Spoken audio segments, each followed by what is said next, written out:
Now is the moment for Britain to choose its future. On May the 22nd, British Prime Minister Rishi Sunak took the country by surprise when he stood here in Downing Street in the pouring rain without an umbrella and announced that there would be an election on July the 4th. Sunak is urging voters to back the Conservative Party, which he leads and which has been in office since 2010 under 5 different prime ministers. The left-of-centre Labour opposition has lost 4 straight elections, but under its leader Keir Starmer, it has had a steady lead in opinion polls for more than a year. This is an election dominated by the cost of living crisis, which has seen mortgage rates soar, the prices for food and energy spike, and has left millions of people in the UK struggling to pay their bills. The Conservative Party, which presided over this cost of living crisis, is arguing that its economic plan is now working, and they claim that a Labour government will raise people's taxes.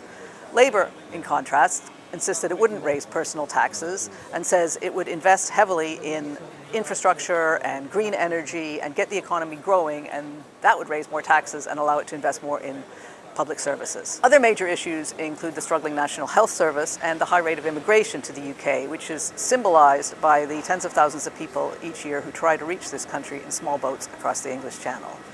The promise to stop the boats has been key to Prime Minister Rishi Sunak's premiership. He developed a contentious plan to send some asylum seekers on a one-way trip to Rwanda. That has yet to happen, and his failure to live up to that plan may well hurt him at the polls. The Conservative campaign got off to a pretty inauspicious start with that rain-soaked announcement by Sunak, and it hasn't really taken off. Sunak has made a number of unforced errors, most notably leaving commemorations for the 80th anniversary of D-Day in France early.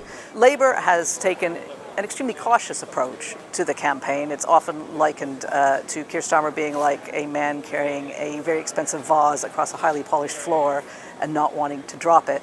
They just want to preserve that lead that they have in opinion polls and get to polling day without messing things up. There are almost 50 million people eligible to vote in this election, and on Thursday they can go to the polls and elect a lawmaker for their local district. There are 650 seats in total in the House of Commons, and the party that either gets a majority or can form a coalition to command a majority will form a government. Their leader will become Prime Minister.